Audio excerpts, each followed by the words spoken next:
What is going on, everyone? Thank you guys for joining Real Rumble. All right, so today I'm going to be reviewing The Naked Gun. Just got a chance to go see it with the missus over the weekend.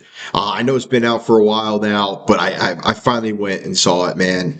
And first reaction to it, I loved it.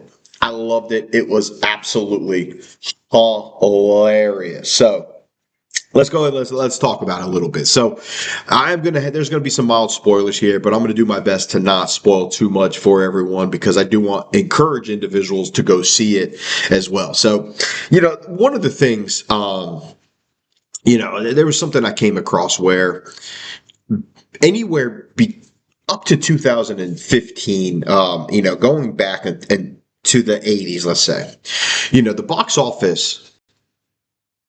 The total box office number for comedies was 20% of the total take. So comedies was bringing in 20% of total box office revenue until that time.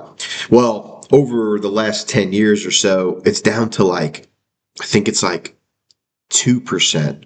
Something that's so little, so minute compared to what it was. And that is because the censorship, the political correctness, people, you really, it's hard to make funny movies and not offend anybody, right? And not get all everybody's all britches all tied into tied up in a knot. But so I was very excited to see.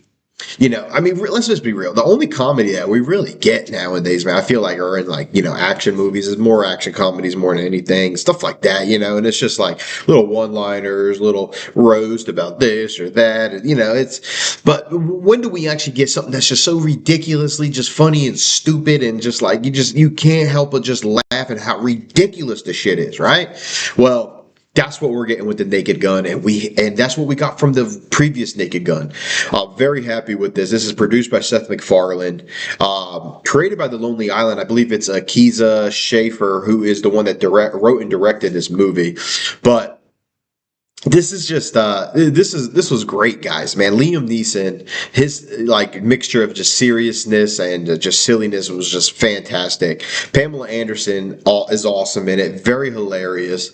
You got Walter Hauser, who is his partner, and he plays a little funny character in the movie as well. Danny Hudson plays the bad guy. When does Danny Hudson not play the bad guy?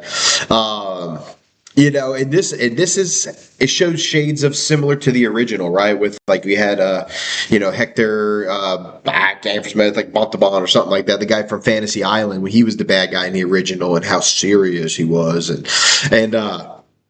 this movie, man, really hit it on the hat, man. The jokes, not all the jokes landed for sure. However, it was a funny movie. Now, the thing that impressed me most about this movie was it got my wife to laugh.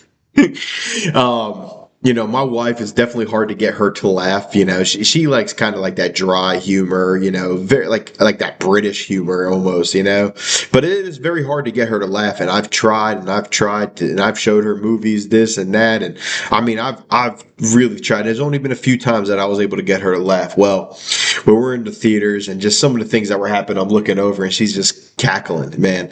So that was awesome to see. But check it out, guys. A few things that worked. Performances from everybody. The jokes, for the most part, I thought were landed and were what they were meant to be, right? Just stupid, ridiculous, just outlandish. A couple things I felt that, honestly, it's not a perfect movie. It's not a perfect comedy by any of the stretch of the word. But, for what you're going to get from this, you're going to get it. You're going to get it. And it was the perfect right amount of time. It was about an hour and a half long. Comedies don't need to be no longer than that.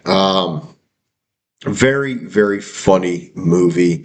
The jokes hit. You're going to be laughing. Go check out Naked Gun. But that's all from me, guys. Just give you guys a brief without spoiling anything. Go check out The Naked Gun. Get a good watch. But until next time, guys.